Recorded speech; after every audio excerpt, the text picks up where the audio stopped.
Çocuklarda horlama ve uyku apnesinin oluşumundaki temel faktörler geniz eti ve bademciklerin aşırı büyük olmasıdır.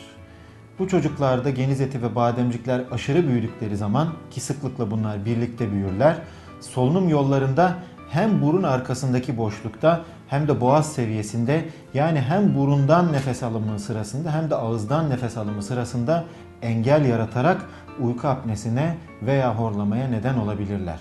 Bunun dışında günümüzde ne yazık ki çocuklarda sık gördüğümüz başka bir problem aşırı kilodur.